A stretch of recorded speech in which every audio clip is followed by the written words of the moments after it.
Once again welcome back student. आज हम probability का नेक्स्ट लेक्चर करेंगे, लेक्चर नंबर 4, जिसके अंदर हम कवर करेंगे sigma field, probability function, random variable and distribution function. जैसे कि पिछले लेक्चर्स में हमने कवर किया था मल्टीप्लिकेटिव रूल ऑन प्रोबेबिलिटी, तो आज हम कवर करेंगे इन 4 टॉपिक्स को और इनसे रिलेटेड कुछ क्वेश्चंस को। तो सबसे पहले देखते हैं कि सिग्मा फील्ड क्या होता है। तो first one is sigma field. Sigma field, तो सिग्मा फील्ड के लिए क्या कह रहे हैं, सबसे पहले आप इवेंट्स की कलेक्शन कर लो। मतलब एफ एक सेट है जिसके अंदर इवेंट्स की कलेक्शन हो रही है, मतलब इसमें वो सेट्स आ रही हैं जो सैंपल स्पेस के सबसेट्स हैं। तो एफ क्या हो गया, collection of subsets of sample space, collection of subsets of sample space. अब क्या कह रहे हैं कि इस कलेक्शन को, जो ये सेट आया है, इसे क्या कहेंगे, सिग्मा फील्ड कहेंगे अगर ये 3 प्रॉपर्टी को सेटिस्फाई कर रहा है। फर्स्ट प्रॉपर्टी है जो फाई है और जो खुद सैंपल स्पेस है वो एफ में होना चाहिए। सेकंड जो है क्या कह रहे हैं, अगर ए एफ में है तो उसका कॉम्प्लीमेंट भी एफ में होना चाहिए, ए कॉम्प्लीमेंट भी एफ में होना चाहिए। और जो थर्ड पार्ट है वो क्या कह रहे हैं, अगर एन जो है मेंबर्स हैं, जहां पर एन है वो नेचुरल नंबर से बिलोंग कर रहे हैं, अगर ये सभी एन जो हैं एफ के मेंबर हैं तो इनकी जो यूनियन है वो भी किसका मेंबर होना चाहिए, एफ का ही मेंबर होना चाहिए। तो मतलब क्या कह रहे हैं कि अगर ये जो कलेक्शंस है सबसेट्स की, इन 3 प्रॉपर्टी को सेटिस्फाई कर रहे हैं। First one is empty set and sample space जो है वो एफ की होनी चाहिए। और सेकेंड है कि अगर ए एफ का एलिमेंट है तो उसका कॉम्प्लीमेंट भी एफ का एलिमेंट होना चाहिए। और थर्ड कह रहे हैं कि एफ के अंदर कोई भी एलिमेंट के आप सीक्वेंस लो, उन सबकी यूनियन भी किसका एलिमेंट होना चाहिए, एफ का होना चाहिए। तो अगर एफ इन 3 प्रॉपर्टी को सेटिस्फाई करता है तो उसे हम कहते हैं कि वो सिग्मा फील्ड बनाएगा। जैसे कि एग्जांपल के लिए सैंपल स्पेस में 3 एलिमेंट ले लिए, सपोज 1 2 3, और हमने कलेक्शन बनाई सबसेट्स ऑफ 5 की, यानी इवेंट्स की, जिसके अंदर एलिमेंट है एक तो 5 है, एक 1 है और सेकंड है 2 एंड 3, और जो थर्ड है वो खुद सैंपल स्पेस है। आप देख सकते हो सबसे पहले तो ये सबसेट्स की कलेक्शन होनी चाहिए सैंपल स्पेस की। 5 भी इसका सबसेट है, 1 भी इसका सबसेट है, 2 3 भी इसका सबसेट है। सैंपल स्पेस है, कोई भी सेट अपने आप का भी क्या होता है, सबसेट होता है। तो फर्स्ट जो कलेक्शंस होनी चाहिए सबसेट्स ऑफ सैंपल स्पेस की, वो चीज है। अब पहली प्रॉपर्टी देखते हैं कि जो 5 है वो एफ में होना चाहिए। तो आप देख सकते हो कि जो 5 है वो एफ में दिया हुआ है, और कह रहा है कि जो सैंपल स्पेस है वो भी एफ का मेंबर होना चाहिए। तो सैंपल स्पेस भी किसका मेंबर दिया हुआ है, एफ का मेंबर दिया हुआ है, यानी फर्स्ट प्रॉपर्टी सेटिस्फाई हो रही है। सेकंड कहता है कि अगर ए एफ में है तो उसका कॉम्प्लीमेंट भी किस में होना चाहिए, एफ में होना चाहिए। आप देख सकते हो 5 एफ में है, सही है, तो 5 का कॉम्प्लीमेंट कौन हो गया, खुद सैंपल स्पेस हो गया, वो भी किस में है, एफ में है। सेम सैंपल स्पेस है वो भी एफ में है, इसका जो कॉम्प्लीमेंट आएगा वो क्या आएगा, एम्प्टी सेट आएगा, और एम्प्टी सेट भी किस में दिया हुआ है, एफ में दिया हुआ है। अब 1 भी तो एफ का मेंबर है, सिंगलटन 1 जो है एफ का मेंबर है, इसका कॉम्प्लीमेंट क्या हुआ, 2 और 3, और देख सकते हैं कि जो 2 और 3 है वो एफ का मेंबर है, यानी 2 3 बिलोंग कर है एफ। अगेन 2 3 का कॉम्प्लीमेंट 1 होगा जो कि एफ के अंदर ही है, यानी सेकेंड प्रॉपर्टी भी होल्ड करिए कि ए अगर एफ का मेंबर है तो उसका कॉम्प्लीमेंट भी एफ का मेंबर होना चाहिए। थर्ड क्या कह रहे हैं कि एफ के आप कोई भी एलिमेंट लो, 2 लो 3 लो, मतलब जितने भी पॉसिबल हैं, उसकी यूनियन करो, वापिस वो है एफ का मेंबर होना चाहिए। अब 5 के आप किसी के साथ भी यूनियन लो वही सेट आएगा, मतलब 5 की 1 के साथ लोगे तो 1 आ जाएगा जो कि एफ का मेंबर है, 5 की 2 3 के साथ लोगे 2 3 आ जाएगा, एफ का मेंबर है। 5 की आप ओमेगा के साथ लोगे, सैंपल स्पेस के साथ लोगे, अगेन ओमेगा ही आएगा, यानी एफ का मेंबर है। अब बारी आई F1 की ले लेते हैं और 2, 3 की। 1 और 2, 3 की जब आप यूनियन करोगे तो ये क्या आ जाएगा 1, 2, 3, जो कि किसके बराबर है, सैंपल स्पेस के बराबर है, और सैंपल स्पेस F का मेंबर है। सेम आप 1 यूनियन ओमेगा करो तब भी ओमेगा आएगा, ये भी इसका मेंबर है। 2, 3 यूनियन ओमेगा करो, ये भी इसका मेंबर है, ओमेगा आ गया। और 1 यूनियन 2, 3 यूनियन ओमेगा करो तब भी इसका क्या है, मेंबर आ रहा है। ठीक है, तो यानी तीनों प्रॉपर्टी सेटिस्फाई कर रही है, तो ये जो एफ है वो क्या बन गया, एक सिग्मा फील्ड। अब मान लो कि इसी सैंपल स्पेस में हम एलिमेंट लेते, सपोज 5 ओमेगा 2, 3, ये ले लिए, 3 एलिमेंट ले लिए। अब हम देखते हैं कि क्या ये सैंपल स्पेस होगा। फर्स्ट प्रॉपर्टी तो ऑब्वियस सी दिख रही है कि 5 भी है, सैंपल स्पेस भी है, लेकिन सेकंड प्रॉपर्टी में दिक्कत दिख रही है कि जो सेकंड प्रॉपर्टी क्या कह रहा है कि अगर कोई भी सेट, मतलब कोई ए एलिमेंट है एफ का, तो उसका कॉम्प्लीमेंट जो है वो भी एफ का मेंबर होना चाहिए। तो जो 2, 3 है वो एफ का मेंबर है, सही है। तो इसका जो कॉम्प्लीमेंट है, कॉम्प्लीमेंट कौन हुआ, 1 हुआ, वो भी किसका मेंबर होना चाहिए, एफ का मेंबर होना चाहिए, जबकि वो एफ का मेंबर नहीं है। इसका मतलब इस केस में जो एफ दिया हुआ है वो सिग्मा फील्ड नहीं है, नॉट ए सिग्मा फील्ड, तो नॉट। ठीक है, अब नेक्स्ट है, अब हम निकालते हैं कि लार्जेस्ट सिग्मा फील्ड कौन सा हो सकता है और स्मॉलेस्ट सिग्मा फील्ड कौन सा पॉसिबल है। तो सबसे पहले बात करते हैं स्मॉलेस्ट की, स्मॉलेस्ट सिग्मा फील्ड, सही है। अब स्मॉलेस्ट सिग्मा फील्ड के लिए क्या कह रहा है, जो आप एफ जो है ये ले लो 5 और खुद सैंपल स्पेस।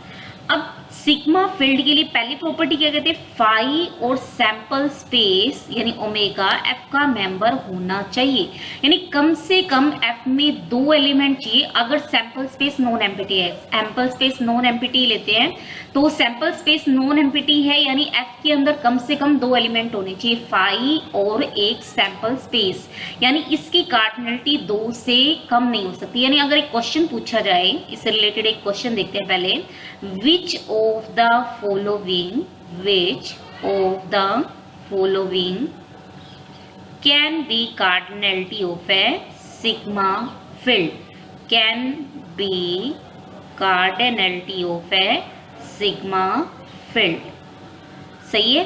कहते हैं कि 4 ऑप्शन दिए हुए हैं, सपोज पहला ऑप्शन है -1, सेकंड है 0, थर्ड है 1, और जो सिग्मा फील्ड है, जो सैंपल स्पेस है, sigma field on a sample space define किया हुआ है, जो कि नॉन एम्प्टी ही होता है। ठीक है, तो ये नॉन एम्प्टी दिया हुआ है। एंड फोर्थ है this is equal to suppose 2, तो ऑब्वियस से कार्डिनलिटी है वो नेगेटिव होने से ही। अब ये जो सिग्मा फील्ड है इसमें 2 एलिमेंट है, 5 जो सैंपल स्पेस है वो नॉन एम्प्टी दिया हुआ है, एक तो 5 खुद है और एक ओमेगा सैंपल स्पेस दिया हुआ है, यानी कम से कम 2 एलिमेंट तो है ही है, यानी 0 पॉसिबल नहीं है, 1 भी पॉसिबल नहीं है, 2 पॉसिबल हो सकते हैं। देखेंगे कि वो जो 2 ऑर्डर वाला, जो 2 कार्डिनलिटी का सिग्मा फील्ड है वो यही होगा जिसमें 5 और सैंपल स्पेस होंगे। तो सबसे पहले चेक करते हैं सिग्मा फील्ड है या नहीं। अगर ये सिग्मा फील्ड बन जाएगा तो ये क्वेश्चन करेक्ट हो जाएगा, मतलब फोर्थ ऑप्शन करेक्ट हो जाएगा। तो फर्स्ट प्रॉपर्टी तो होल्ड करिए। सेकंड प्रॉपर्टी क्या कहती है, अगर ए एफ का मेंबर है तो इसका कॉम्प्लीमेंट भी एफ का मेंबर होना चाहिए। तो 5 जो है एफ का मेंबर है, सही है। इसका जो कॉम्प्लीमेंट है कौन हो गया, सैंपल स्पेस, वो भी किसका मेंबर है, एफ का मेंबर है। सेम जो ओमेगा है वो एफ का मेंबर है, इसका कॉम्प्लीमेंट कौन हो जाएगा, 5 हो जाएगा, वो भी एफ का मेंबर है। तो सेकंड प्रॉपर्टी होल्ड कर रही है। थर्ड कहते हैं कि union of elements of F is also an element of F, मतलब कहते हैं कि एफ के एलिमेंट की यूनियन लो, यूनियन लेंगे तो क्या आ जाएगी, ओमेगा आएगी, और वो भी किसका एलिमेंट होना चाहिए, एफ का एलिमेंट होना चाहिए। तो ये इसका एलिमेंट है, यानी ये सबसे छोटा जो है स्मॉलेस्ट सिग्मा फील्ड होता है। तो यानी 2 कार्डिनलिटी पॉसिबल है सिग्मा फील्ड की, 2 से लेस कार्डिनलिटी पॉसिबल नहीं है ऑफ ए सिग्मा फील्ड। अब बात की है स्मॉलेस्ट सिग्मा फील्ड की, नेक्स्ट अब हम बात करते हैं लार्जेस्ट सिग्मा फील्ड की। नेक्स्ट है लार्जेस्ट सिग्मा फील्ड। अब जो सिग्मा फील्ड क्या होता है, सबसे पहले तो कलेक्शंस होता है किसके, सबसेट्स की, किसके, ओमेगा की, यानी सैंपल स्पेस के सबसेट्स की कलेक्शंस होता है। सही है। अब हमने क्या ले लिया, पावर सेट ऑफ ओमेगा ले लिया, सैंपल स्पेस का पावर सेट, सैंपल स्पेस का पावर सेट, पावर सेट का मतलब क्या होता है, ए जो है सबसेट होंगे सैंपल स्पेस के। अब एफ और इसमें कंफ्यूजन होने की बात नहीं है, एफ जो है इसमें कोई सबसेट हो सकता है जो ओमेगा का सबसेट हो, वहां एफ में ना आए, जैसे कि हमने इस क्वेश्चन में किया था। यहाँ आप देख सकते हो ये सिग्मा फील्ड बन रहा था। अब जो सिंगलटन 2 जो है वो भी तो ओमेगा का सबसेट है, लेकिन वो एफ में नहीं था, तो मतलब जो एफ है वो पावर सेट ऑफ ओमेगा का सबसेट होता है। सिग्मा फील्ड जो है वो सबसेट होगा किसका, पावर सेट ऑफ ओमेगा का। अब कोई भी सेट अपने आप का भी सबसेट होता है, यानी पावर सेट खुद का भी क्या होगा, सबसेट होगा। तो क्या कहता है कि अगर एफ को क्यों ना हम पावर सेट ऑफ ओमेगा ही ले लें, तो चेक करें कि क्या ये सिग्मा फील्ड है। अगर ये सिग्मा फील्ड है तो पावर सेट है, पावर सेट से बड़ा जो है ऑब्वियस है कोई सिग्मा फील्ड पॉसिबल नहीं है, क्योंकि सिग्मा फील्ड के लिए कलेक्शन चाहिए सबसेट्स की, और सारे सबसेट्स किस में आते हैं, पावर सेट में आते हैं। तो सबसे पहले देखते हैं, फाई जो है ऑब्वियस है ओमेगा का सबसेट होगा, और जो भी सबसेट्स होते हैं ओमेगा के वो इसके पावर सेट में जाएंगे, पावर सेट में जाने का मतलब एफ में जा रही है, यानी फाई जो है वो किस में चला गया, एफ में चला गया। अब सेकंड जो ओमेगा है अपने आप का सबसेट होगा, यानी पावर सेट ऑफ ओमेगा में चला गया, ओमेगा में पावर सेट में चला गया, तो यानी वो एफ में चला गया। तो फर्स्ट प्रॉपर्टी प्रूव हो गई कि फाई भी एफ में है और फाई जो ओमेगा है वो भी किस में है, एफ में है। सेकंड कहता है कि ए कोई भी हमने मेंबर ले लिया एफ का, एफ मतलब क्या ले रखा है इसके से, पावर सेट ऑफ ओमेगा। तो इसका मतलब क्या है, ए एफ में है, एफ जो है पावर सेट ऑफ ओमेगा है, इसका मतलब ए सबसेट है ओमेगा का। अब आप ए कॉम्प्लीमेंट निकालो, ए कॉम्प्लीमेंट क्या होगा, ओमेगा में से ए घटा दो, ऑब्वियस है ओमेगा में से कुछ चीज कम भी कर दोगे तो वो ओमेगा का ही सबसेट रहेगा। सही है। तो ए कॉम्प्लीमेंट ओमेगा का सबसेट है, और जो भी ओमेगा की सबसेट है वो पावर सेट में जा रहे हैं, और पावर सेट किसके बराबर है, एफ के बराबर है, यानी ए कॉम्प्लीमेंट किस में गया है, एफ में चला गया। ठीक है। अब थर्ड क्या कहते हैं कि अगर आप बहुत सारे एलिमेंट ले लो किसके, एफ के, एफ मतलब पावर सेट के, पावर सेट मतलब ओमेगा के सबसेट, तो आप इनकी यूनियन करोगे वो भी किसका आएगा, सबसेट ही ओमेगा का आएगा, यानी जो यूनियन है वो भी कहाँ गई, एफ में गई। तो यानी जो एफ है वो सिग्मा फील्ड होने की तीनों कंडीशन को फुलफिल कर रहा है।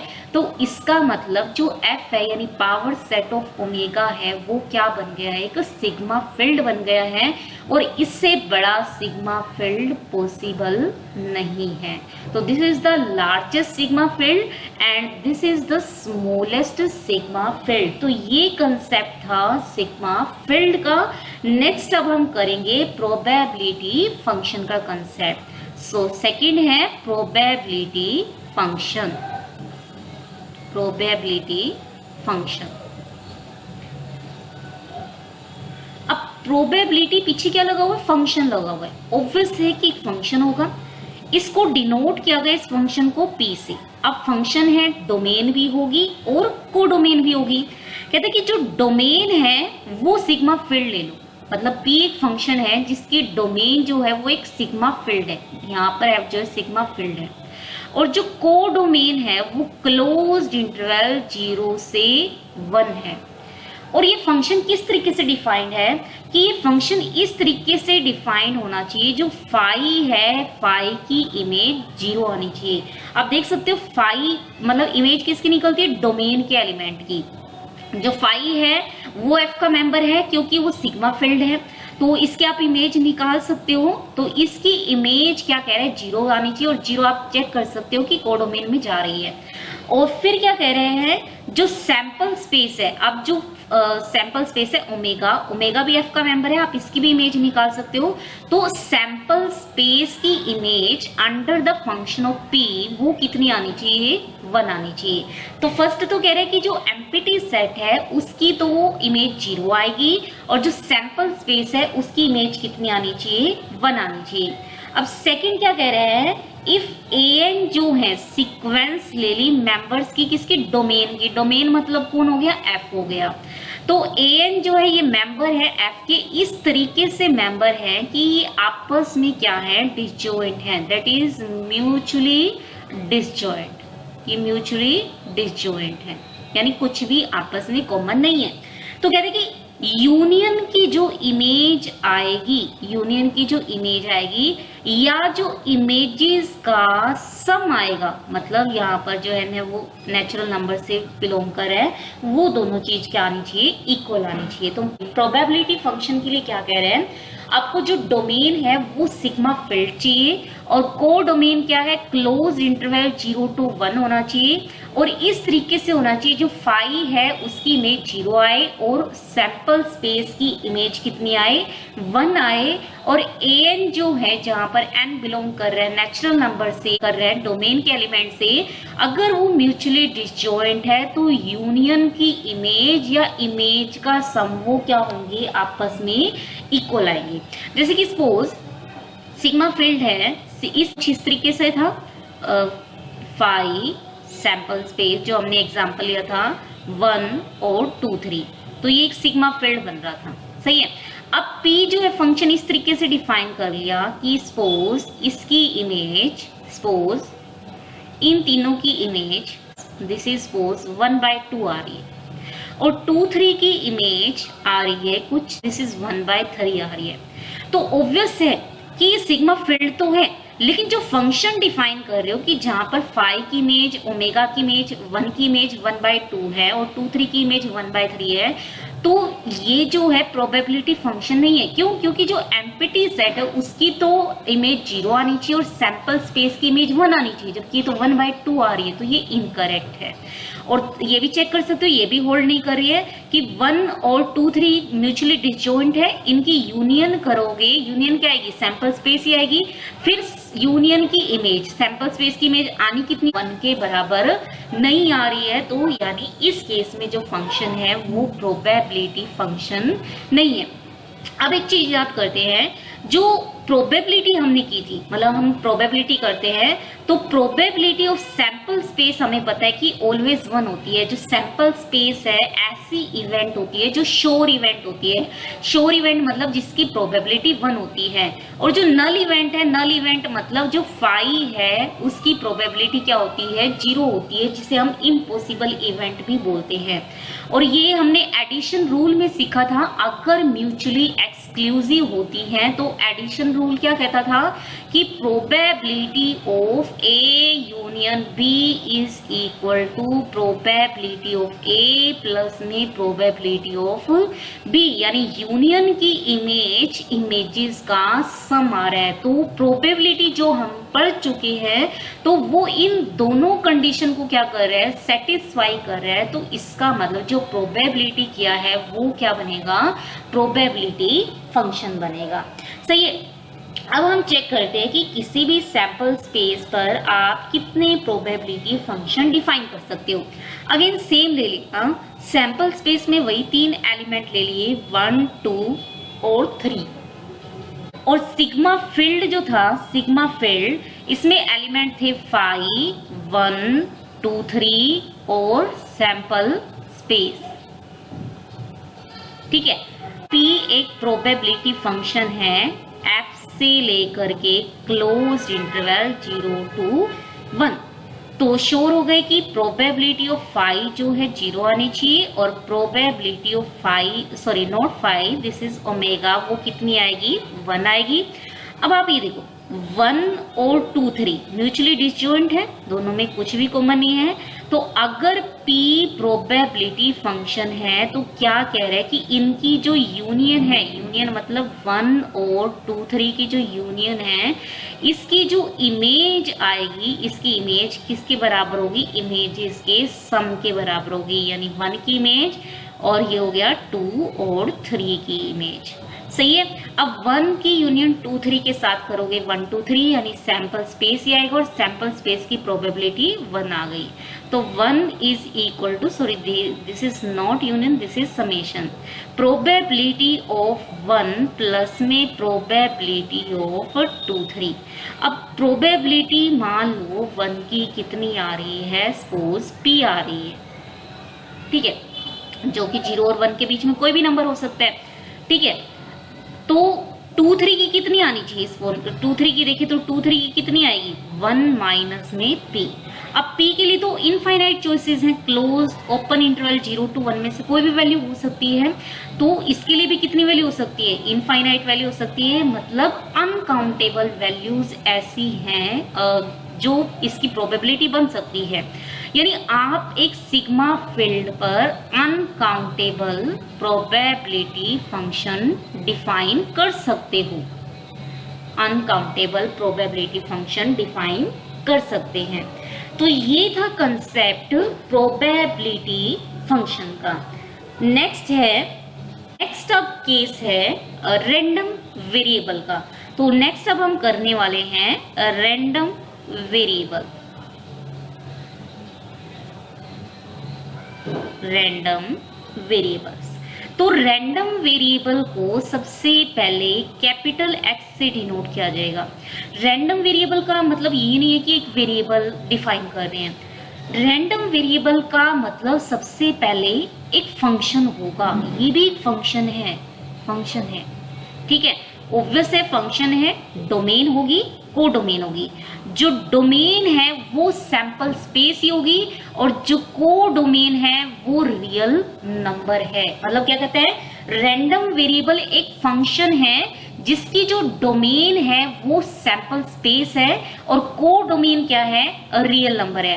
अब इस फंक्शन को रैंडम वेरिएबल कब कहेंगे, कहते हैं कि सैंपल स्पेस के उन एलिमेंट की कलेक्शन ले लो, मतलब उन आउटकम सैंपल पॉइंट बोल लो, क्योंकि सैंपल स्पेस के एलिमेंट को हम सैंपल पॉइंट या आउटकम्स बोलते हैं, जिनकी इमेज निकाली जाए। ऑब्वियस है, इमेज किस पर डिफाइंड हो रही है, इमेजेस जो हैं किस पर निकाल रहे हैं हम, ओमेगा पर निकाल रहे हैं, यानी डोमेन ओमेगा का एलिमेंट है। तो जो डोमेन है वो क्या है, सैंपल स्पेस है। तो x जो है किसकी इमेज निकालेगा, सैंपल स्पेस के एलिमेंट की, यानी आउटकम्स की। तो आप इमेज निकालो आउटकम की, वो less than equal to small x आनी चाहिए और उन सैंपल स्पेस के पॉइंट्स की कलेक्शन कर लो जिनकी इमेज इस x के अंडर वो less than equal to small x आ जाए, और ये जो भी सेट आएगा वो सिग्मा फील्ड के अंदर जाना चाहिए for all x belonging to R। मतलब क्या कह रहे हैं, एक ऐसा फंक्शन जिसके डोमेन तो सैंपल स्पेस है, को डोमेन रियल नंबर है, इसको रैंडम वेरिएबल बोलेंगे। कब बोलेंगे, अगर उन सैंपल पॉइंट की कलेक्शन लें जिनकी इमेज इस कैपिटल X के अंडर निकाली जाए, वो आप कोई भी रियल नंबर लो, उससे लेस निकाल लो, जो भी एलिमेंट्स आ रहे हैं वो हमेशा किसके मेंबर होने चाहिए, सिग्मा फील्ड के मेंबर होने चाहिए। जैसे हम एक एग्जांपल से करते हैं, सपोज इसमें सैंपल स्पेस में 3 एलिमेंट है, A, B और C सपोज, और ये जो को डोमेन है वो रियल लाइन आ रही है, तो रियल लाइन में हमने 2 एलिमेंट ले लिए, सपोज एक तो 0 ले लिया और एक 1 ले लिया, और 1 की इमेज मान ली 0 आ रही है और B और C की इमेज कितनी आ रही है, 1 आ रही है, ठीक है। मतलब A की इमेज तो आ गई 0 और B की इमेज कितनी आ गई है, 1 आ गई है, और C की इमेज कितनी आ गई है, 1 आ गई है, सही है। अब कहते हैं कि सैंपल स्पेस के वो एलिमेंट XW मतलब या तो 0 1 1, मतलब 0 या 1 में से पॉसिबिलिटी है, वो less than equal to X, कोई भी X लो, वो सिग्मा फील्ड का मेंबर होना चाहिए। मतलब आप बना के देखो, जैसे हम बना के देखेंगे, सपोज हमने ले लिया X जो है लेस देन 0 ले लिया, कोई भी रियल नंबर लेना, हमें फॉर ऑल के लिए कंडीशन होनी चाहिए। तो x लेस देन 0 ले लिया, तो x लेस देन 0 आप देखो ऐसे कौन से एलिमेंट हैं सैंपल स्पेस के जिनकी इमेज एक कैपिटल X के अंदर 0 से छोटी आ रही है, less than equal to x होना चाहिए और x स्ट्रिक्टली छोटा है 0 से।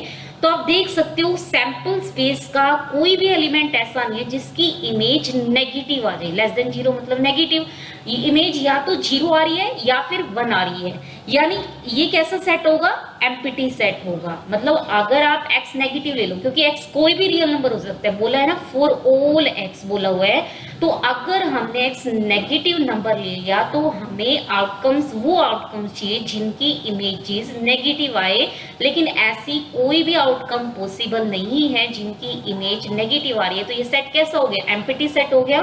तो यानी इस केस में एम्प्टी सेट हो गया। अब नेक्स्ट ले लिया 0 और 1 के बीच में, 0 से तो बड़ा हो सकता है, इक्वल भी हो सकता है, लेकिन 1 से स्ट्रिक्टली क्या होगा, लेस होगा। तो अब देखो 1 से तो स्ट्रिक्टली लेस होना चाहिए, लेकिन 0 और 1 के बीच में भी हो सकता है या फिर 0 भी हो सकता है। तो 0 ही हो सकता है क्योंकि एग्जैक्टली 1 है या फिर 0 है। 0 और 1 के बीच में कोई नंबर नहीं आ रहा, मतलब 1/2 1/3 ऐसा कुछ नहीं आ रहा। अब जो 0 है सिर्फ एक ही एलिमेंट की इमेज आ रही है, किसकी, एक ही, मतलब एक ही सेट ऐसा है जिसमें एक एलिमेंट है, कौन सा, a।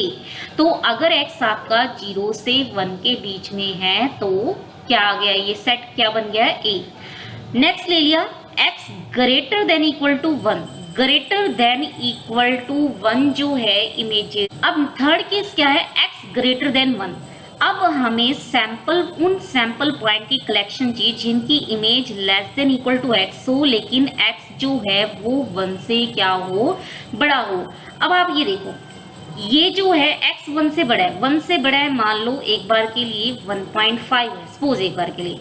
अब इसकी इमेज भी 1.5 से छोटी है, इसकी इमेज भी 1.5 से छोटी है, इसकी इमेज भी 1.5 से छोटी है।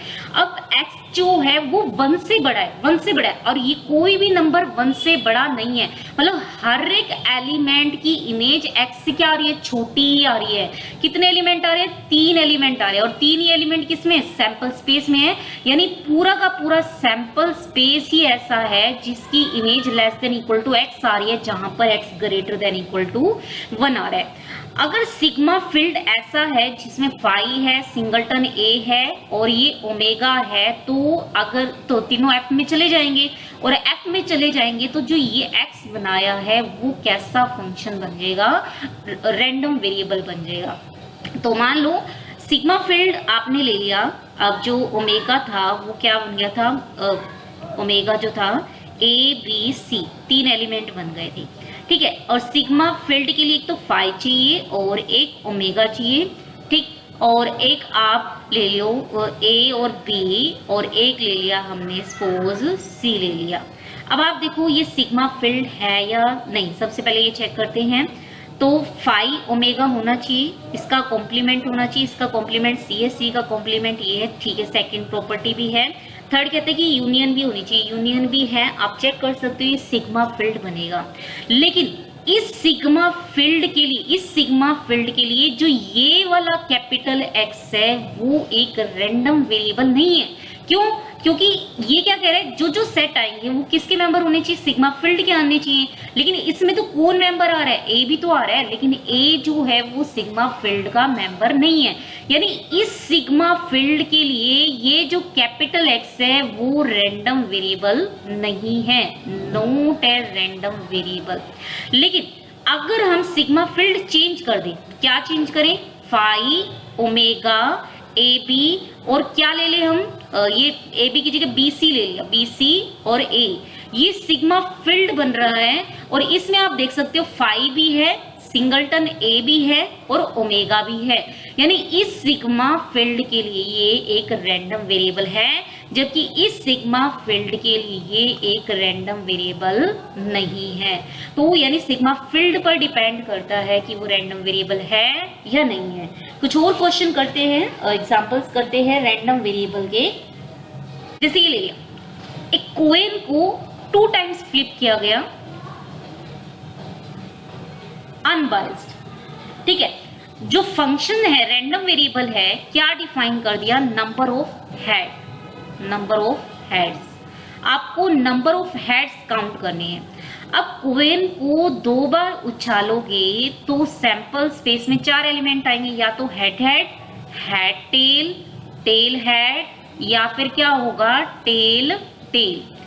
अब आप हेड, अब जो एक्स है रैंडम वेरिएबल है, रैंडम वेरिएबल कौन से एलिमेंट की इमेज निकालते हैं?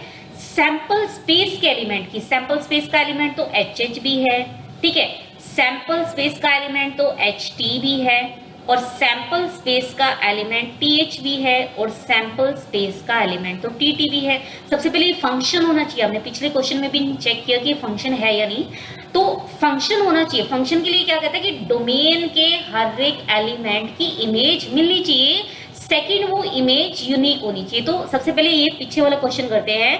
तो 3 ही एलिमेंट थे ए बी सी, और तीनों की इमेज मिल रही थी और तीनों की यूनिक इमेज आ रही थी, मतलब ए की इमेज एक से ज्यादा नहीं है, बी की इमेज भी एक से ज्यादा नहीं है, सी की इमेज भी एक से ज्यादा नहीं है, तो ये फंक्शन है। अब इस केस में देखते हैं क्या ये फंक्शन है। फंक्शन के लिए पहले चेक करेंगे कि क्या हेड हेड की इमेज एग्जिस्ट कर रही है या नहीं, हेड टेल की, टेल हेड की, टेल टेल की, मतलब डोमेन के हर एक एलिमेंट की इमेज आपको मिलनी चाहिए। तो हेड हेड की इमेज मिल रही है, एक्स क्या है, नंबर ऑफ हेड काउंट करने हैं, तो एच एच में कितने हेड हो गए, 2 हो गए, ठीक है, इमेज मिल गई और यूनिक मिली है, कोई दिक्कत नहीं है। हेड टेल, एक्स क्या है, नंबर ऑफ हेड, तो इसमें कितनी आ गई, 1 आ गई, इसमें भी कितनी आ गई, 1 आ गई, और इसमें भी कितनी आ गई, 0 आएगी। और इसकी जो कोडोमेन है, कोडोमेन याद करो तो रियल नंबर है, ऐसा नहीं है कि 0 और 1 है इस बार, तो मतलब रियल नंबर ले रखा है, तो ये रियल नंबर ही आ रहे हैं आपके, तो यानी एक फंक्शन तो बन गया है, सही है। अब क्या कह रहे हैं कि आप कोई भी x लो, जैसे कि कोई भी x ले लिया, हमने कहा था कि x w less than equal to x बात करें, उन सैंपल पॉइंट की कलेक्शन बनाएं, तो ये किसका मेंबर होना चाहिए, सिग्मा फील्ड का मेंबर होना चाहिए, ठीक है। अब x ले लिया हमने less than 0, x less then 0, आप देख सकते हो किसी मतलब ऐसा कोई भी इवेंट नहीं है जिसकी इमेज x से छोटी आए और x जहां पर नेगेटिव हो, यानी जिसकी इमेज नेगेटिव आए, तो कौन सा ये सेट कैसा हो गया, एम्प्टी सेट हो गया। सेकंड क्या ले लिया, 0 और 1 के बीच में, ठीक है, 0 और 1 पे लोगे तो इसमें सिर्फ टेल टेल आएगा, सही है। नेक्स्ट ले लिया ग्रेटर देन 1 और लेस देन 2, तो इसमें कौन सा आएगा, ग्रेटर देन इक्वल टू 1, इसमें तो टेल टेल भी आ रहा है, सही है, क्योंकि ये भी 0 है, और 0 less than equal to x, जहां पर x के 1 से बड़ा है या 1 के बराबर है, टेल हेड भी आएगा और हेड टेल भी आएगा, लेकिन हेड हेड नहीं आएगा क्योंकि स्ट्रिक्टली लेस देन 2 है। तो ग्रेटर देन इक्वल टू 2 की बात करें तो x जहां पर ग्रेटर देन 2 है, मतलब x की वैल्यू या तो 2 होगी या 2 से बड़ी होगी, तो यानी 2.1 मान लो, तो सभी की इमेज 2 से क्या आ रही है, छोटी आ रही है या 2 के बराबर आ रही है, तो इस केस में क्या हो जाएगा, खुद सैंपल स्पेस आएगा।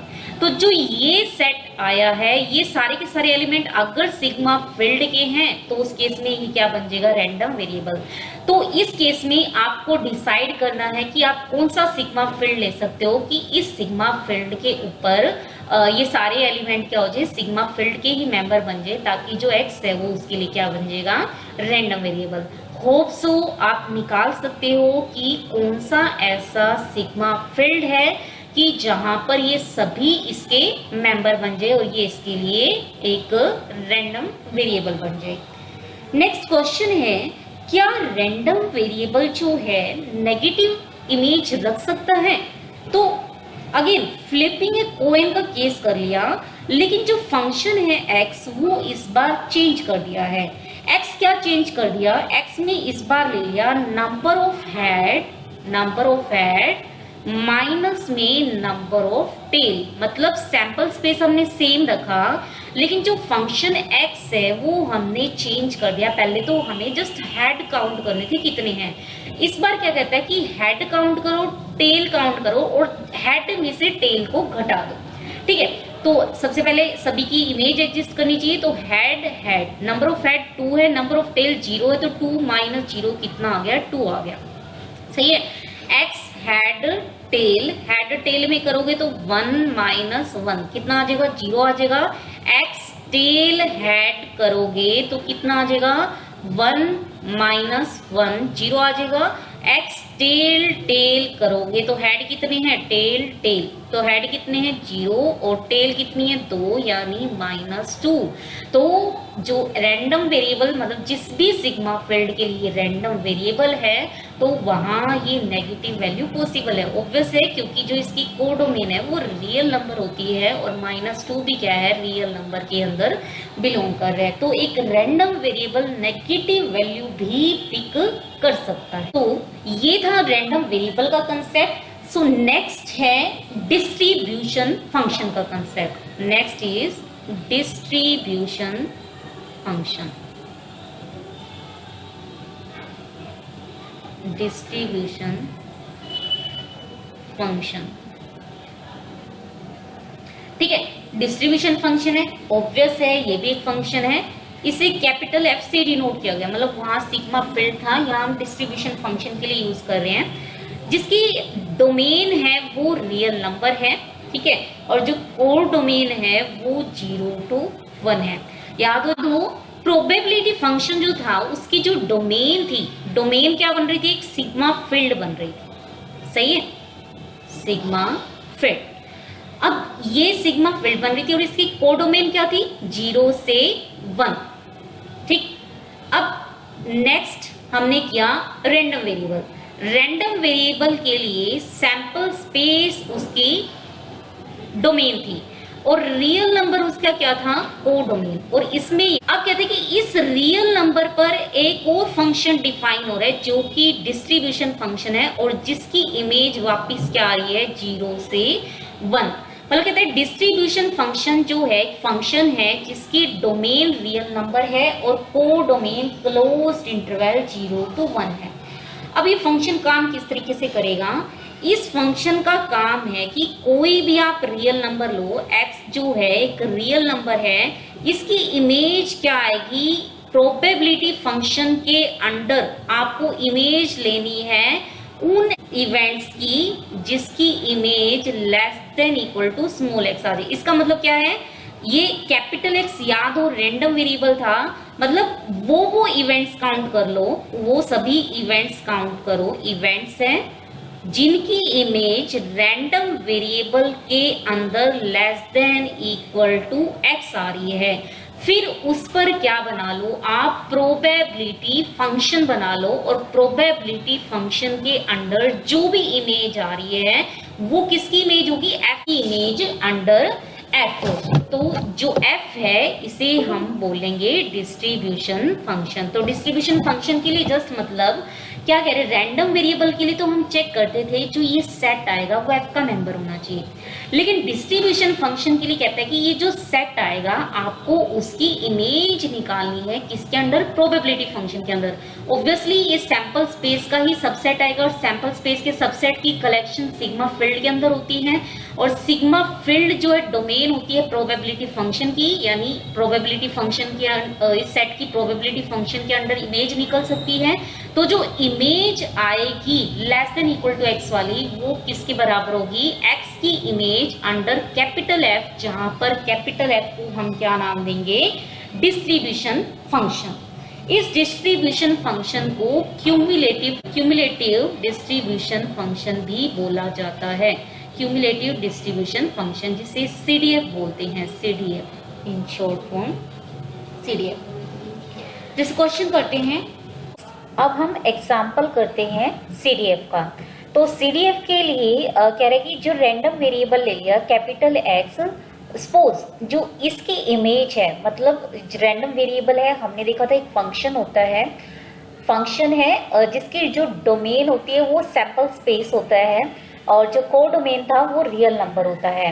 तो जो सैंपल स्पेस की इमेजेस आएगी, मतलब जो इसका रेंज सेट है, रेंज सेट हमने ले लिया 1 2 3 और 4, सही है, ये इसका रेंज सेट हो गया है। उस 1 के होने के चांसेस दिए हुए हैं 1/8, 2 के होने के चांसेस 1/2 और 3 के होने के चांसेस 1/8 और 4 के होने के चांसेस 1/4।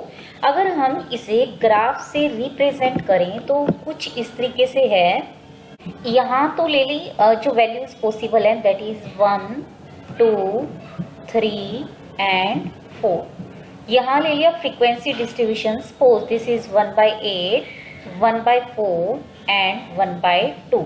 This is 1/8, 1/2 and 1/4। अब 1 के होने के चांसेस 1/8 है, जो हाइट है वो रिप्रेजेंट करती है इसके प्रोबेबिलिटी डिस्ट्रीब्यूशन को। जो 2 है, 2 के sorry not, this is 1/4 then 1/2, क्योंकि 1/2 सबसे बड़ा होता है। तो 2 के होने के चांसेस कितने हैं? 1/2 है, यानी जो सबसे ज्यादा हाइट होगी वो किसके करेस्पॉन्डिंग होगी? 2 के करेस्पॉन्डिंग होगी। और 3 के होने के चांसेस कितने हैं? अगेन 1/8। और 4 के होने के चांसेस कितने हैं? 1/4 हैं।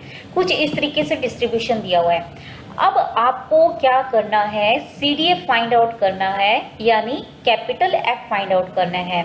तो CDF जो था वो क्या था? कोई भी x लो जहां x रियल नंबर है। ये फंक्शन किस तरीके से काम करता था? आपको प्रोबेबिलिटी फंक्शन मतलब प्रोबेबिलिटी फंक्शन के अंडर इमेज निकालनी है उन रैंडम वेरिएबल की जो less than equal to x हो। मतलब यहाँ पर क्या मीनिंग था? x का मतलब क्या है? यहाँ जो इमेजेस आ रही है, आउटकम्स की जो इमेज आएंगी रैंडम वेरिएबल के अंडर, वो less than equal to x हो, और उसकी जो इमेज आएगी अंडर प्रोबेबिलिटी फंक्शन, वो क्या होगा? CDF के अंडर उस एलिमेंट की इमेज होगी। यहाँ जो x था वो रियल नंबर था। सही है। अब हमें ये निकालना है, तो केस करते हैं। एक तो जो x है वो 1 से, यहाँ पर x की वैल्यू 1, 2, 3, 4 हो सकती है। तो पहला केस कर लिया x 1 से छोटा हो, फिर सेकेंड केस कर लिया 1 और 2 के बीच में हो, और जो थर्ड केस है वो कर लिया है 2 और 3 के बीच में, और जो थर्ड है नेक्स्ट जो केस है दैट इज 3 और 4 के बीच में, और नेक्स्ट केस ले लिया x is greater than equal to 4। अब x लेस देन 1 देखो, यानी आपको क्या निकालनी है? Probability of capital X less than equal to small x। Small x क्या है?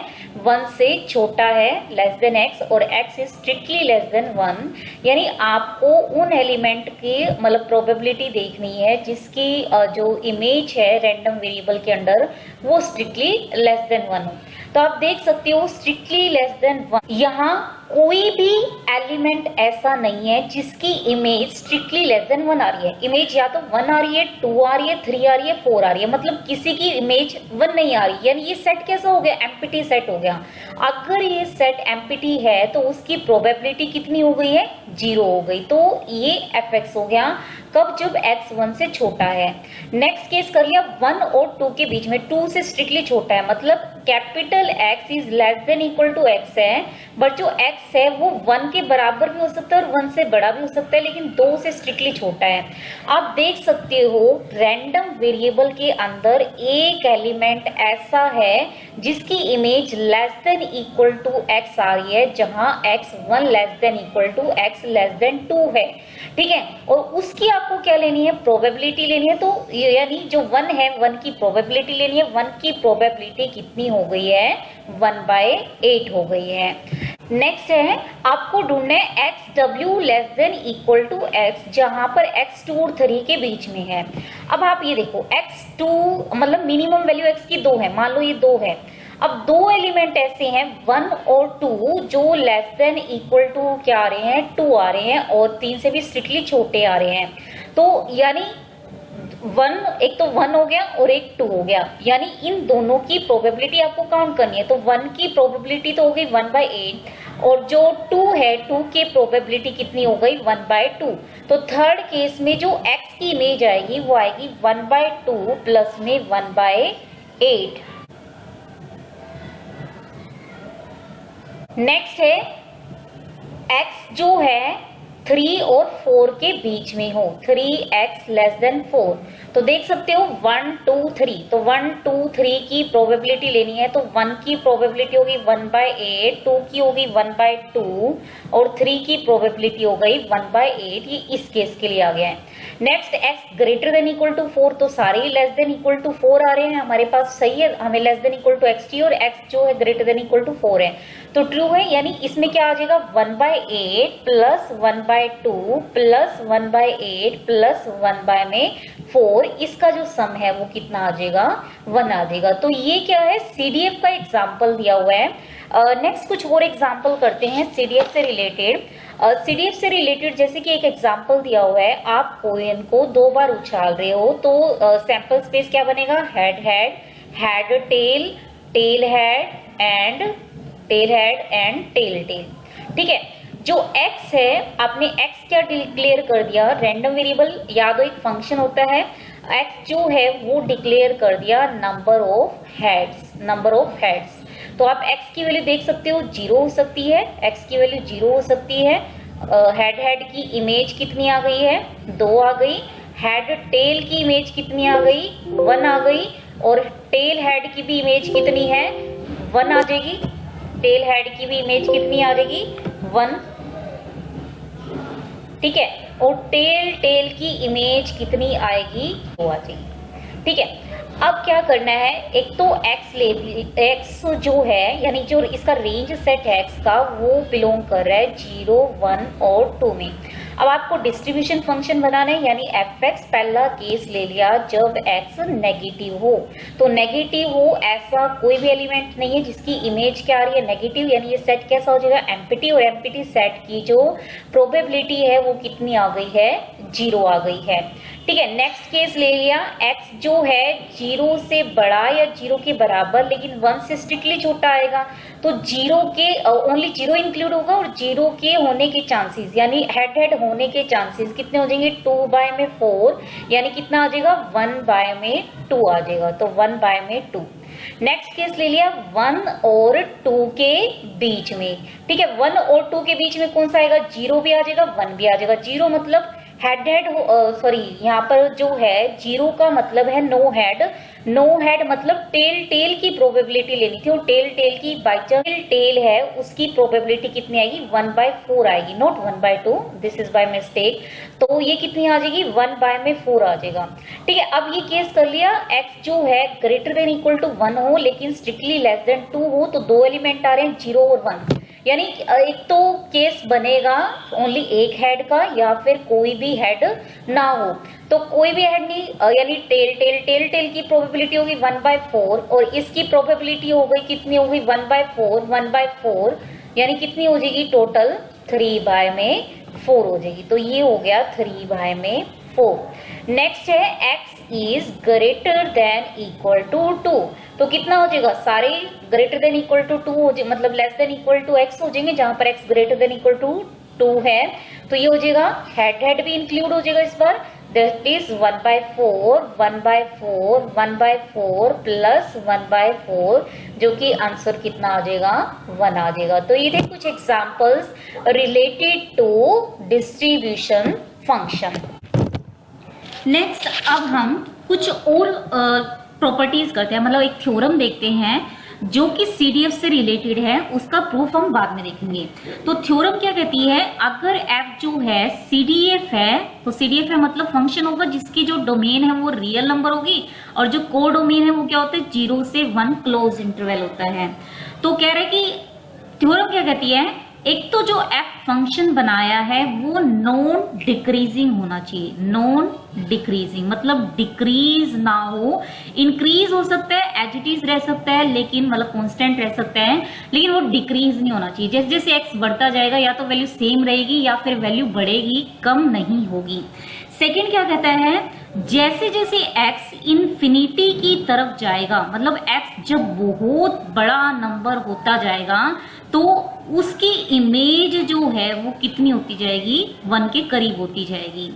थर्ड जो है, थर्ड कह रहा है कि जैसे जैसे x बहुत ही कम होता जाएगा यानी माइनस इन्फिनिटी की तरफ जाएगा तो उसकी इमेज कितनी होती जाएगी, 0 की तरफ होती जाएगी।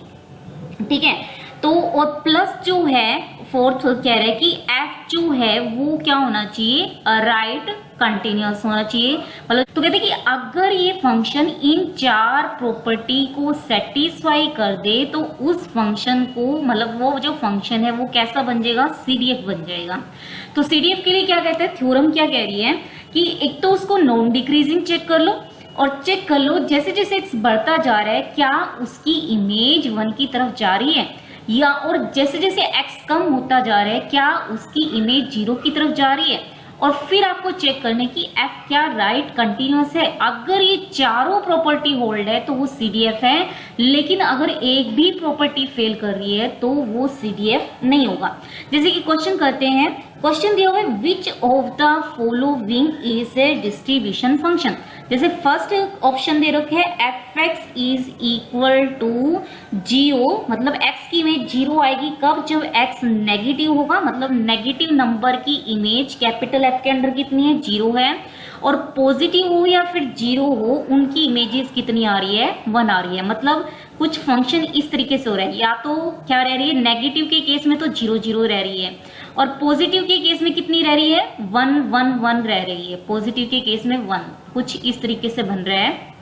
नेगेटिव के केस में 0 जा रहा है, नेगेटिव के केस में 0, और पॉजिटिव के केस में कितना हो गया, 1 के बराबर हो गया। ठीक है, मतलब ये कुछ इस तरीके से ये है और ये वाला पोर्शन हो गया। फिर क्या कह रहे हैं, सेकेंड ऑप्शन दिया हुआ है, सेकेंड ऑप्शन क्या है, fx is equal to 1 by में pi tangent inverse x, tangent inverse x। ठीक है, जहां x रियल नंबर है, ऑब्वियस है क्योंकि f जो डोमेन है उसके रियल नंबर है। और जो थर्ड ऑप्शन दे रखा है fx is equal to 1 minus e raise to power minus x if x is negative 0 otherwise, मतलब पॉजिटिव हो या फिर इक्वल टू 0 हो, उस केस में इसकी इमेज कितनी आ जाएगी, 0 आ जाएगी।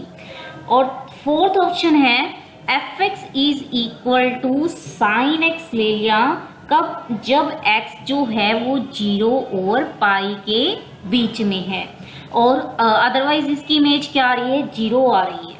ठीक है, मतलब ये 4 आपको ऑप्शन दिए गए हैं और क्वेश्चन पूछा हुआ है कि इनमें से डिस्ट्रीब्यूशन फंक्शन कौन सा होगा। तो डिस्ट्रीब्यूशन फंक्शन के लिए उस थ्योरम में क्या कह रहे हैं, एक तो जैसे जैसे x बढ़ेगा इमेज कितनी आनी चाहिए, 1, जैसे जैसे x कम होगा इमेज कितनी आनी चाहिए, 0 आनी चाहिए, प्लस वो नॉन डिक्रीजिंग होना चाहिए, मतलब डिक्रीज ना हो, प्लस वो राइट कंटिन्यूअस होगा। तो सबसे पहले फर्स्ट एग्जांपल से करते हैं। तो देखो यहाँ पर सबसे पहले इमेज क्या है, मतलब x छोटा कौन सा हो सकता है, नेगेटिव वाला छोटा है, पहले नेगेटिव नंबर आएंगे, फिर आपका क्या आएगा, 0 आएगा, और फिर क्या आएंगे, पॉजिटिव आएगा। अब 0 पर इमेज कितनी, मतलब नेगेटिव पर इमेज कितनी आ रही है, 0 आ रही है, और 1 मतलब पॉजिटिव पर इमेज कितनी आ रही है, 1 आ रही है। मतलब 0 से सीधा जंप कर गए 1 पर, मतलब ये डिक्रीज नहीं हुआ है, ये इंक्रीज हुआ है, 0 से 1 की तरफ पहुंच गया है, मतलब ये नॉन डिक्रीजिंग है। तो फर्स्ट जो प्रॉपर्टी है वो तो सेटिस्फाई हो रही है। सेकेंड कह रहे हैं जैसे जैसे x बढ़ता जाए तो इमेज कितनी आनी चाहिए, 1 आनी चाहिए। तो f जैसे जैसे बढ़ता जाएगा यानी प्लस इंफिनिटी की तरफ जाएगा, यानी होगा तो वो पॉजिटिव नंबर ही, और पॉजिटिव नंबर जो है, पॉजिटिव नंबर के लिए इमेज कितनी आ रही है, 1 ही आ रही है। यानी आप कह सकते हो जैसे जैसे x इंफिनिटी की तरफ बढ़ रहा है तो भी f के अंडर x की इमेज कितनी आ रही है, 1 आ रही है। सही है, सेकेंड भी ट्रू है। थर्ड कह रहे हैं कि जैसे जैसे x कम हो रहा है इमेज कितनी आनी चाहिए, 0 आनी चाहिए, तो माइनस इंफिनिटी की तरफ जाएगा तो इमेज कितनी आ रही है, 0 आ रही है। ये प्रॉपर्टी भी ट्रू है।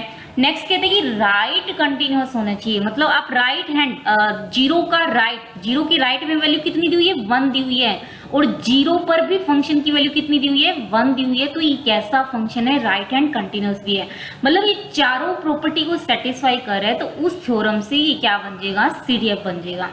अब नेक्स्ट करते हैं beef fx 1 by pi tangent inverse x देखते हैं। तो सबसे पहले तो हम सेकंड और थर्ड प्रॉपर्टी चेक करेंगे कि क्या इंफिनिटी पर इसकी इमेज 1 बन रही है या नहीं बन रही। तो टेंजेंट जैसे जैसे x इंफिनिटी की तरफ जाएगा तो ये टेंजेंट इनवर्स इंफिनिटी हो जाएगा। टेंजेंट इनवर्स याद हो, टेंजेंट इनवर्स इंफिनिटी वो होता है पाई बाय 2 के बराबर होता है। तो पाई बाय 2 बाय में पाई हो गया, यानी आंसर कितना आ गया, 1 बाय 2। लेकिन क्या कह रहा था, इंफिनिटी की तरफ जाएगा तो इमेज तो 1 बननी चाहिए, लेकिन इमेज कितनी बन रही है, 1 बाय 2 बन रही है, यानी ये प्रॉपर्टी को फेल कर रहा है। तो एक भी प्रॉपर्टी फेल हो जाए तो वो CDF नहीं होगा। अब बारी आई C की। C इसमें भी 1 माइनस e की पावर माइनस x और ये 0 दिया हुआ है। ये कब है, x पॉजिटिव हो और ये है अदरवाइज का केस। सही है। अब इसको क्या प्रूव करना है, ये डिक्रीज नहीं होना चाहिए, मतलब इंक्रीज हो सकता है, कांस्टेंट रह सकता है, लेकिन डिक्रीज नहीं होना चाहिए। डिक्रीजिंग के लिए क्या प्रूव करेंगे, मतलब नॉन डिक्रीजिंग के लिए हमें क्या प्रूव करना है, अगर x y से बड़ा है तो e की पावर x 1 माइनस e की power minus x greater than equal to होना चाहिए 1 माइनस में e की पावर माइनस y से। मतलब जैसे जैसे एलिमेंट बढ़ेंगे, जो इस फंक्शन के अंडर जो काम हो रहे हैं, यानी 1 माइनस e की पावर माइनस x है, ये जो है कम नहीं होना चाहिए, मतलब या तो सेम रहना चाहिए इसलिए इक्वल का साइन आ गया, या फिर क्या होना चाहिए, बड़ा होता जाना चाहिए। यानी हमें प्रूव करना है 1 माइनस e की power minus x greater than equal to 1 minus e की पावर माइनस y। अब x y से बड़ा होता है और e की पावर x क्या है, इंक्रीजिंग फंक्शन है, यानी जैसे जैसे x बढ़ेगा उसकी इमेज अंडर e भी क्या होती जाएगी, बढ़ती जाएगी। यानी e की पावर x बड़ी होगी किससे, e की पावर y से, और इसका मतलब क्या होगा, 1 बाई e की पावर x छोटा हो जाएगा किससे, 1 बाई e की पावर y से। यानी इसका नेगेटिव लें तो माइनस 1 बाई e की पावर x ग्रेटर हो जाएगा माइनस 1 बाई में e की पावर y से। दोनों साइड आप 1 1 ऐड कर दो तो ये 1 माइनस e की पावर x ग्रेटर देन हो गया 1 माइनस में e की पावर y से। मतलब ये डिक्रीज नहीं कर रहा है, ये कैसा है, इंक्रीज कर रहा है। कौन से केस में, जब x पॉजिटिव है, यानी जब x पॉजिटिव है, मान लो ये x 0 है, यहाँ नेगेटिव है, तो इस केस में क्या कर रहा है, ये इंक्रीज कर रहा है। और इस केस में देखो नेगेटिव हो या 0, इस पे वैल्यू कितनी आ रही है, 0 ही आ रही है, मतलब 0 से आगे ये पॉजिटिव नंबर की तरफ जा रहा है। मतलब आप चेक भी कर सकते हो, ये कभी भी नेगेटिव नहीं आएगा। मतलब ऐसा नहीं है कि 0 के लेफ्ट में तो 0 वैल्यू आ रही है और 0 के राइट में नेगेटिव आ जाए, क्योंकि अगर यहाँ 0 है, यहाँ नेगेटिव है, तो इसका मतलब फंक्शन कहीं ना कहीं डिक्रीज किया है। लेकिन हमें प्रूव करना है कि ये फंक्शन डिक्रीजिंग नहीं होना चाहिए, नॉन डिक्रीजिंग होना चाहिए। तो आप चेक कर सकते हो कि 1 माइनस e की पावर माइनस x 0 से बड़ा होगा। क्यों, क्योंकि x जो है क्या दिया हुआ है, पॉजिटिव दिया हुआ है, सही है। अब e की पावर x इंक्रीजिंग है, तो यानी x की इमेज बड़ी होगी एज कंपेयर टू 0 की इमेज e की पावर e के अंडर, तो यानी e के x बड़ा हो गया e की पावर 0 से, यानी 1 बाई e की पावर x लेस हो गया 1 बाई e की पावर 0, यानी जो 1 है, ठीक है। तो यानी क्या हो गया, इसको उस साइड ले जाओ, 0 लेस देन हो गया 1 माइनस में e 1 बाय में e की पावर x, तो ये क्या हो गया, पॉजिटिव हो गया। मतलब यहाँ वैल्यू 0 है, यहाँ वैल्यू पॉजिटिव है, और प्लस हमने बताया कि ये क्या कर रहा है, इंक्रीज कर रहा है, मतलब ये डिक्रीज नहीं कर रहा है। यानी ये फंक्शन कैसा हो गया है, नॉन डिक्रीजिंग हो गया है। आप चेक कर सकते हैं, ये प्रॉपर्टी हमने चेक की थी कि जैसे जैसे x बढ़ेगा, जैसे जैसे x बढ़ेगा यानी x इन्फिनिटी की तरफ जाएगा तो e की माइनस इन्फिनिटी 0 की तरफ, और ये इमेज कितनी आ जाएगी, 1 आ जाएगी। तो हमने यही कहा था कि इन्फिनिटी जैसे जैसे x बढ़ेगा तो जो फंक्शन की वैल्यू है वो 1 को अप्रोच करनी चाहिए, तो ये ट्रू है। और जैसे जैसे x कम होता जाएगा यानी माइनस इन्फिनिटी को अप्रोच करेगा, वैल्यू जो है किसकी तरफ जानी चाहिए, 0 की तरफ जानी चाहिए। तो 3 प्रॉपर्टी सेटिस्फाई होगी। नेक्स्ट हमें प्रूव करने हैं राइट कंटिन्यूअस होना चाहिए। राइट कंटिन्यूअस के लिए आप देखो x जो राइट कंटिन्यूअस की किसके बारे में बात कर सकते हो, 0 पर, क्योंकि ये 0 पर क्या हो रहा है, स्प्लिट हो रहा है। राइट कंटिन्यूअस अब हम चेक करते हैं, तो राइट हैंड लिमिट निकाल सकते हो। राइट हैंड लिमिट आप चेक कर सकते हो, इसकी 0 आएगी, और जो फंक्शन की वैल्यू है 0 के ऊपर जो कैपिटल F हम डिनोट कर रहे हैं, उसकी इमेज भी कितनी आ रही है, 0 आ रही है। मतलब ये राइट हैंड कंटिन्यूअस भी है। मतलब हम देखें उस थ्योरम की चारों कंडीशन सेटिस्फाई हो रही है, that is non decreasing, right continuous, plus जैसे जैसे x इन्फिनिटी की तरफ जा रहा है उसकी इमेज 1 की तरफ जा रही है, और जैसे जैसे x माइनस इन्फिनिटी की तरफ जा रहा है उसकी इमेज किसकी तरफ जा रही है, 0 की तरफ जा रही है। इसका मतलब बाय दैट थ्योरम जो f है, ये वाला f क्या हो गया है, दिस इज ए CDF, तो ये एक CDF बन गया है। अब नेक्स्ट एग्जांपल करते हैं। नेक्स्ट क्या दिया हुआ है, fx is equal to sine x। कब कहते हैं कि x की इमेज उसका आपको साइन लेना है, कब, जब x 0 से पाई के बीच में हो, अदरवाइज उसकी इमेज कितनी आएगी, 0 आएगी। तो सबसे पहले देखते हैं कि क्या चीज हमें मिल रही है। अब आप ये देखो, सबसे पहले हम ये देखते हैं क्या ये नॉन डिक्रीजिंग है, साइन एक्स की बात कर रहे हैं 0 से पाई के बीच में, 0 से पाई के बीच में। अब आपको पता होगा कि 0 से पाई के बीच में साइन जो है वो कैसा होता है, डिक्रीजिंग और इंक्रीजिंग। देखते हैं, जैसे साइन 0 तो आप बोल देते हो 0, मतलब 0 से पाई बाय 2 में तो साइन क्या होता है, इंक्रीज करता है, लेकिन पाई बाय 2 से पाई में क्या कर रहा है, वो डिक्रीज करता है। जैसे साइन 120 निकालोगे, साइन 120 यानी sine 90 plus 30 that is cos 30, cos 30 हो गया है √3/2 जो कि क्या है 1 से छोटा है। ठीक है, 1 से छोटा है, लेकिन π/2 पे तो वैल्यू क्या आ रही है 1, मतलब यहाँ तो बढ़ रही है, फिर वैल्यू क्या होगी, कम होगी। मतलब ये क्या कर रहा है, इस हिस्से में तो बढ़ गया लेकिन इस हिस्से में क्या कर गया, डिक्रीज कर गया है। मतलब ओवरऑल जो है ये नॉन डिक्रीजिंग नहीं है, यानी एक प्रॉपर्टी ऐसी है जो ये सेटिस्फाई नहीं करता। इसका मतलब जो ये फंक्शन है वो CDF नहीं है। तो ये कुछ एग्जांपल्स थे CDF से रिलेटेड। नेक्स्ट अब हम प्रॉपर्टीज करेंगे of distribution function that is CDF की। नेक्स्ट है प्रॉपर्टीज ऑफ डिस्ट्रीब्यूशन फंक्शन।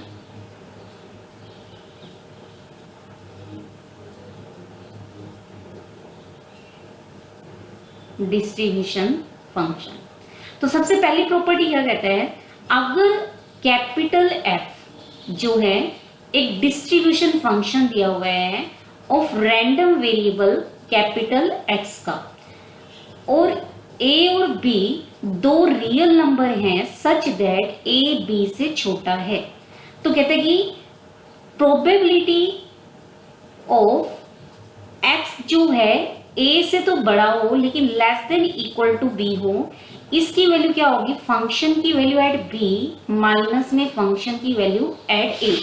याद हो ये प्रोबेबिलिटी फंक्शन था। कहते हैं रैंडम वेरिएबल में उन इवेंट्स उन आउटकम्स की इमेज जो इस इंटरवल में लाई करे A से B। तो इसका मतलब क्या कह रहे हैं, अगर इस हिस्से के अंदर है तो प्रोबेबिलिटी फंक्शन के अंदर जो इस सेट की इमेज है वो किसके बराबर आएगी, FB माइनस में FA, यानी डिस्ट्रीब्यूशन की value at point B minus में डिस्ट्रीब्यूशन फंक्शन की वैल्यू एट पॉइंट A। ये अब हमें प्रूव करना है। अब हम बात करें, एक तो ये वाला हिस्सा ले लिया A less than X less than B, मतलब ये वाला हिस्सा हो गया, सही है। और एक हम ले लेते हैं x इज माइनस इन्फिनिटी से लेकर के a तक, ठीक है। अब इसमें देखो, इसमें क्या है, ये तो हो गया माइनस इन्फिनिटी से a, मतलब a का लेफ्ट साइड, और a से b मतलब a के राइट साइड में, लेकिन b को आपको क्या करना है, इंक्लूड करना है, और a को एक्सक्लूड करना है। एक्सक्लूड के लिए एक बार मैं सिंबल लगा देती हूँ, मतलब आपको ये वाला हिस्सा लेना है, प्लस जो है b को क्या करना है, इंक्लूड करना है। b के लिए सपोज ये डार्क यूज कर लिया हमने, तो आप देख सकते हो इन दोनों में क्या कॉमन आ रहा है, कुछ भी कॉमन नहीं है। तो यानी जो ये इवेंट्स होंगी, जो ये सेट होंगे वो कैसे होंगे, डिसजॉइंट सेट होंगे। तो डिसजॉइंट के लिए प्रोबेबिलिटी फंक्शन का याद हो एडिशन रूल, जो थर्ड एडिशन रूल था वो क्या कह रहा था कि probability of A less than X less than B plus probability of X less than equal to A, इन दोनों की क्या हो जाएगी, यूनियन। या तो यूनियन की image is equal to image का सम। अभी आप इनकी यूनियन देखो, इसकी यूनियन क्या आएगी, माइनस इन्फिनिटी से लेकर के B तक आ जाएगी, लेकिन B इंक्लूड होगा, लेकिन उसमें से क्या होगा, यहाँ पर X A को भी इंक्लूड कर लो, A को भी इंक्लूड कर लो इस इंटरवल में, ठीक है। अब माइनस इन्फिनिटी से A और A टू B में भी कुछ कॉमन नहीं आ रहा। अब इसकी आप यूनियन करो तो इसकी यूनियन क्या आ जाएगी, माइनस इन्फिनिटी से B आ जाएगी। तो यूनियन की इमेज मतलब x less than equal to क्या हो गया है, b हो गया है। ये a स्ट्रिक्टली लेस था किससे, x से, x less than equal to b था।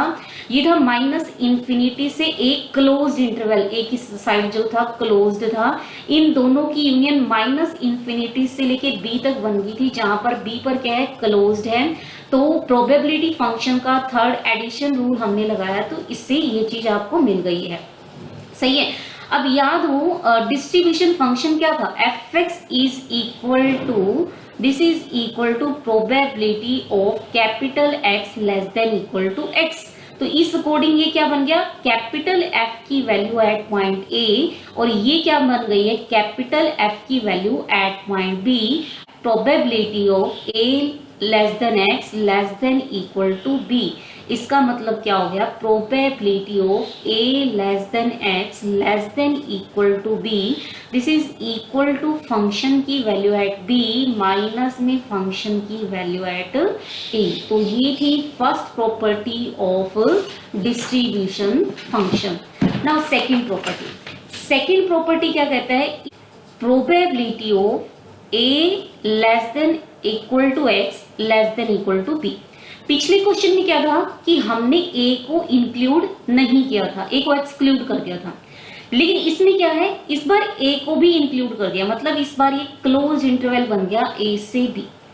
ए से बी क्लोज इंटरवल को हम ए से ए क्लोज इंटरवल यूनियन क्या लिख सकते हैं, ओपन इंटरवल, मतलब फ्रॉम लेफ्ट साइड ए से लेकर के बी तक लिखा जा सकते हैं। सही है। और इनमें आप देख सकते हो कि कुछ भी कॉमन नहीं है, म्यूचुअली डिसजॉइंट है। अगेन एडिशन रूल अगर हम फॉलो करें तो यूनियन की image is equal to sum of the images, यानी probability of A to A मतलब क्या है, एक्स ए से ही बड़ा हो और ए से क्या हो, छोटा हो, प्लस प्रोबेबिलिटी ऑफ ए से तो स्ट्रिक्टली बड़ा हो और बी लेस देन बी से क्या हो, लेस देन इक्वल हो। ठीक है। और ये क्या बन जाएगा, probability at X is equal to A ही आ गया, और ये अभी प्रूव करके आए थे कितना था, F B minus F A. तो ये थी इसकी सेकंड प्रॉपर्टी। अब थर्ड प्रॉपर्टी की बात करते हैं। थर्ड में क्या कर दिया, इस बार ए इंक्लूड किया है लेकिन बी को एक्सक्लूड कर दिया, मतलब आपका ये हिस्सा बन गया ए से बी। तो क्या इसको हम लिख सकते हैं, probability A less than X less than equal to B minus में probability of X is equal to B. सही है, लिख सकते हैं। और यहाँ पर स्ट्रिक्टली लेस दिया हुआ है, स्ट्रिक्टली, तो इसे आप लिख सकते हो, क्योंकि आप ये देखो ए से बी इक्वल आ रहे हैं, मतलब कुछ इस तरीके से ये भी ओपन इंटरवल बनेगा ए से बी। तो इसको हम लिख सकते हैं ए से क्लोज्ड माइनस में क्या हो गया, बी, यानी आप इस क्लोज्ड इंटरवल में से बी घटा दोगे तो ये क्या बन जाएगा, ओपन इंटरवल बन जाएगा। सही, sorry not, this is not a closed interval, this is री। तो ये क्या हो गया, हमारे पास बी से क्लोज्ड है, लेकिन बी से क्लोज्ड है, बी घटा दोगे तो ये open interval A to B बन जाएगा। मतलब दोनों में जो है आप काम करोगे ऊपर वाले से तो क्या बन जाएगा, ये अब निकाल चुके थे, प्रो एफ बी माइनस में क्या हो गया, एफ ए माइनस में क्या हो गया, probability of X is equal to B. Now next property है, अब A less than equal to X less than strictly B. तो आप इसे लिख सकते हो A less than X less than B plus probability of X is equal to A.